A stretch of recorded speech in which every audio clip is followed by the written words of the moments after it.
Welcome to In Manifestation। नमस्ते दोस्तों, मैं हूँ इरफान अजीज। आज से हम शुरू कर रहे हैं एक ऐसी वीडियो सीरीज जो सिर्फ एक किताब पर आधारित है, पर यह सिर्फ एक किताब नहीं, एक अंदरूनी क्रांति का आगाज है। मेरी बुक है द इनर फ्रीडम कोड, एक ऐसा सफर जहां हम सीखेंगे कैसे इमोशनल सिस्टम को हील करें, सबकॉन्शियस माइंड को रीसेट करें और अपनी असली ताकत को पहचानें। अगर आप एक वर्किंग प्रोफेशनल हैं, एंटरप्रेन्योर हैं या सिर्फ एक ऐसे इंसान हैं जो खुद को वापस पाना चाहते हैं, ये सीरीज आपके लिए है। हर चैप्टर एक दरवाजा खोलता है खुद से मिलने का, अपने पास्ट को रिलीज करने का और एक अलाइंड पर्पसफुल जिंदगी जीने का। ये कोई ज्ञान की बातें नहीं, ये मेरी कहानी है, आपकी कहानी है, हमारे जैसे हजारों लोगों की कहानी है जो बाहर से सक्सेसफुल थे लेकिन अंदर से खुद से जुड़ना भूल गए थे। तो अगर आप भी तैयार हैं एक नई जर्नी के लिए, तो इस सीरीज का हर वीडियो एपिसोड जरूर देखिए, सब्सक्राइब कीजिए, बेल आइकॉन दबाइए और चलिए शुरू करते हैं अपनी अंदर की आज़ादी का सफ़र। ये है द इनर फ्रीडम कोड, आज़ादी अंदर से। मुझे याद है जब मुझे वो बड़ा अवार्ड मिला था, सबने तालियां बजाई, मेरी फैमिली गर्व से फूली नहीं समा रही थी और मेरे फ्रेंड्स चिल्लाए, तूने आखिर कर दिखाया।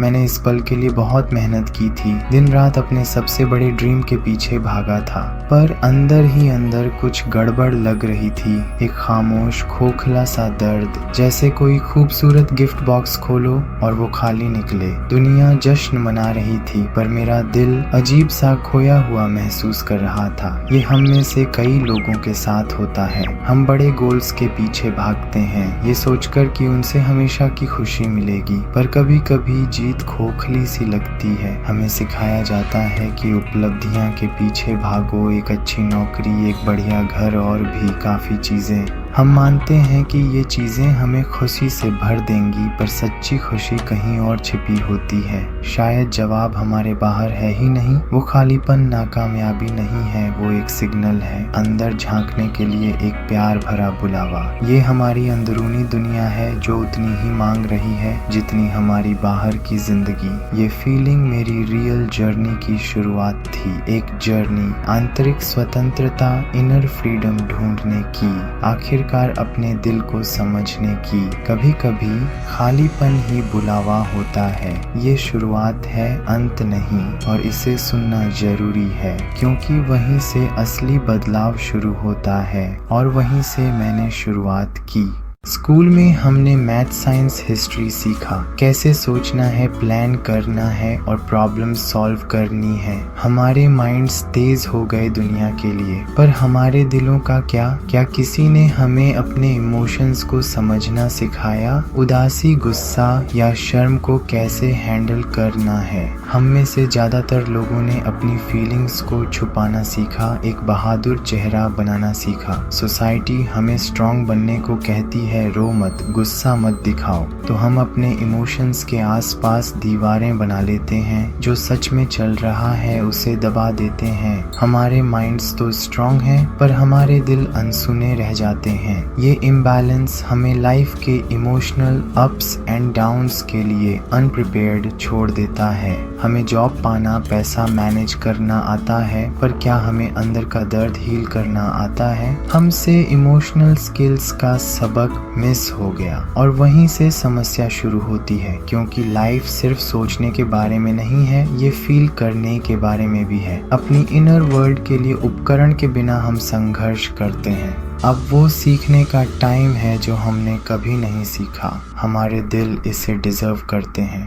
इमोशनल ओवरलोड हमेशा ड्रामेटिक नहीं दिखता, कभी कभी ये एक पैक्ड स्केड्यूल के पीछे छिप जाता है। हमेशा काम करना, हमेशा बिजी रहना। बिजीनेस एक चालाक डिस्गाइज बन जाता है, अंदर जो है उससे बचने का एक तरीका। ये ऐसा दिख सकता है जैसे हम सबकी हेल्प कर रहे हैं या हर मिनट प्रोडक्टिव रहने की जरूरत है। रेस्ट करना फजूल खर्च लगता है, शांति असुरक्षित लगती है, क्योंकि तभी भाव भावनाओं की सतह पर आती है तो हम चलते रहते हैं, खुद को डिस्कम्फर्ट से विचलित करते रहते हैं, पर वो फीलिंग्स गायब नहीं होती, वो चुपचाप अंदर ढेर होती रहती हैं। बाहर से हम बढ़िया दिखते हैं, यहाँ तक कि सफल, पर अंदर से हम ओवरवेल्म्ड होते हैं, खालीपन चल रहा है। ये एक मौन संघर्ष है, एक भारी भार जिसे कोई नहीं देखता। हम भागना बंद नहीं कर सकते, डरते हैं कि कहीं कुछ पकड़ ना ले। इमोशनल ओवरलोड असल में ऐसा ही फील होता है। ये हमेशा लाउड नहीं होता, पर ये हमेशा रहता है और ये थकाऊ होता है। पहला स्टेप है इसे नोटिस करना, अगला है विराम करने की हिम्मत करना। तभी हम हील करना शुरू कर सकते हैं और आखिरकार हल्का महसूस कर सकते हैं। बहुत समय तक अंदर का भारीपन उठाने से हमें लगता है कि हमारे साथ कुछ गड़बड़ है। हम कमजोर, टूटा हुआ या जैसे हम फेल हो रहे हैं ऐसा फील करते हैं। लेकिन इमोशन से भरा हुआ महसूस करने का मतलब ये नहीं कि आप टूटे हैं, इसका मतलब है कि आपका इमोशनल सैलाब बनकर बहने लगा है। इमेजिन करो कि आपका दिल एक कंटेनर है, वो बस इतना ही होल्ड कर सकता है। जब भावनाएं जमा हो जाती हैं तो वो बहने लगती है। ये एक क्लियर साइन है, आपकी भावनाओं को ध्यान चाहिए। ये लाइफ के उतार चढ़ाव का एक स्वाभाविक प्रक्रिया है। प्रॉब्लम भाव नहीं है, प्रॉब्लम ये है कि उन्हें प्रोसेस करना नहीं आता। इस वेट को पहचानना पहला बहादुर कदम है। ये कमजोरी नहीं है, ये हील करने का बुलावा है। जो आपको नीचे खींच रहा है उसे आजाद करने का, शांति और खुशी के लिए जगह बनाने का। आप सदोष नहीं हैं, आप बस बदलाव के लिए रेडी हैं। ये आपकी उपचार यात्रा की शुरुआत है। ये देखने से शुरू होती है और देखभाल के साथ जारी रहती है। आप इसमें अकेले नहीं हैं, उपचार संभव है। हम बाहरी समस्याएं फिक्स करने में अच्छे हैं, लाइट बल्ब बदलना, फोन रिपेयर करना, सीवी अपडेट करना। हमें समस्या निवारक बनना सिखाया जाता है और ये बाहरी दुनिया के लिए काम भी करता है, लेकिन ये आंतरिक दर्द के लिए काम नहीं करता। आप भावनाओं को टू डू लिस्ट या प्रोडक्टिविटी से फिक्स नहीं कर सकते। उदासी से व्यवस्थित करके बाहर निकलना या चिंता को प्लान करके दूर करना रियल रिलीफ नहीं लाता। प्रॉब्लम प्रैक्टिकल नहीं है, ये इमोशनल है। बाहरी सुधार हमें कुछ देर के लिए विचलित कर सकते हैं, पर दर्द लौट आता है क्योंकि मूल कारण अंदर है, बाहर नहीं। असली उपचार अंदर देखने से आता है, बाहर नहीं। इसके लिए अलग अलग उपकरण चाहिए, कुछ करने के लिए नहीं बल्कि होने के लिए। उपकरण जो भावना, अंडरस्टैंडिंग और जो हर्ट्स उसे रिलीज करने के। ये एक अलग तरह का काम है। ये शांत है पर ज्यादा ताकतवर है। ये उपस्थिति के बारे में है, उत्पादकता के नहीं, और यही वास्तविक राहत का एकमात्र तरीका है। अंदरूनी काम ही है जो मैटर करता है। वहाँ से स्टार्ट करें, उपचार वहीं से शुरू होती है। विज्ञान अब पुष्टि करता है जो प्राचीन ज्ञान जानती थी, हमारी शरीर अप्रकाशित भावनाओं को जमा करती है। जब हम उदासी या क्रोध को दबाते हैं तो वो ऊर्जा अंदर फंस जाती है, वो पूरी तरह खत्म नहीं होती, वो हमारे मांसपेशियों, टिश्यूज और तंत्रिकाओं में बस जाती है। ये तनाव के रूप में दिख सकता है, दर्द, थकावट या इवन डिजेस्टिव समस्या। हमारा शरीर वो पकड़ कर रखता है जिसे हमारा माइंड अवॉइड करता है। शारीरिक असुविधा, भावनात्मक भार के बारे में एक संदेश हो सकता है। हमारा शरीर वो याद रखता है जिसे हम भूल जाने की कोशिश करते हैं। अपनी बॉडी को सुनना हीलिंग की है। ये हमें गाइड करती है कि क्या फील करने की ज़रूरत है। माइंड और बॉडी डीपली कनेक्टेड हैं। हीलिंग अटेंशन देने से शुरू होती है।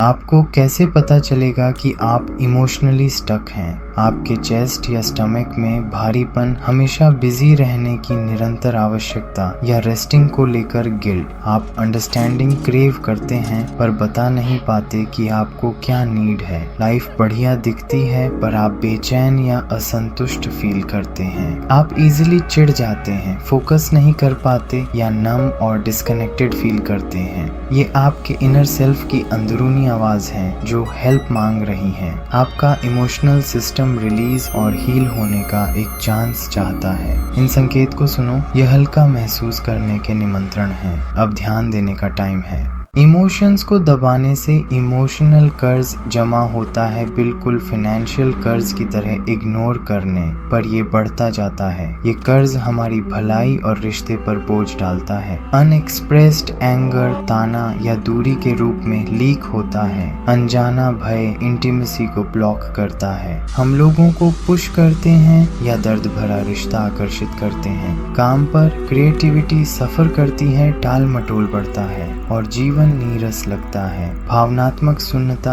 सब कुछ धूसर बना देती है। हम बचने के लिए अनहेल्थी हैबिट्स की ओर मुड़ते हैं। अधिक खाना, एंडलेस स्क्रोलिंग पर कर्ज बना रहता है। अनमने एहसास की कीमत बहुत ज्यादा है। इस कर्ज को स्वीकार करना पहला कदम है, तभी हम हील करना शुरू कर सकते हैं। एक समय था जब मैंने वो सब अचीव कर लिया जो मुझे लगा कि मुझे खुश कर देगा, पर अंदर से मैं एम्प्टी फील करता था। मैं बिजी रहता था, उस खालीपन से भागने की कोशिश करता था। एक दिन मैं और भाग नहीं सका। शांति में वो सारे इमोशंस जिन्हें मैं टाला करता था सरफेस पर आ गए। दुख, क्रोध, शर्म। शुरू में ये ओवरवेलमिंग था, पर जैसे ही मैंने खुद को उन्हें फील करने दिया, उनकी शक्ति लुप्त हो गई। उनकी जगह क्लैरिटी और रिलीफ आए। वो मेरा आंतरिक स्वतंत्रता का महत्वपूर्ण मोड़ की शुरुआत थी।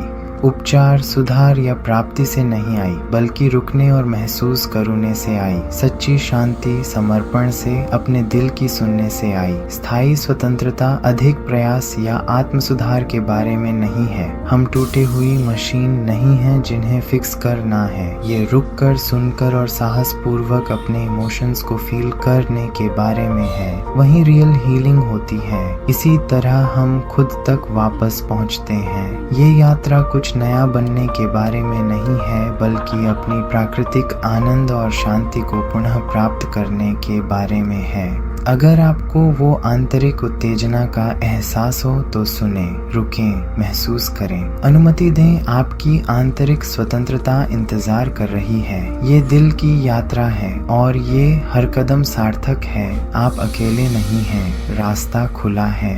आज ही शुरुआत करें। मिलते हैं अगले एपिसोड में, जहां मैं आपको अपने पर्सनल सफर से सीखे हुए अनुभव शेयर करूंगा जो आपके लिए काफी लाभदायक हो सकते हैं। अगर यह वीडियो आपको पसंद आया हो तो लाइक, शेयर, सब्सक्राइब कर ना मत भूले। धन्यवाद।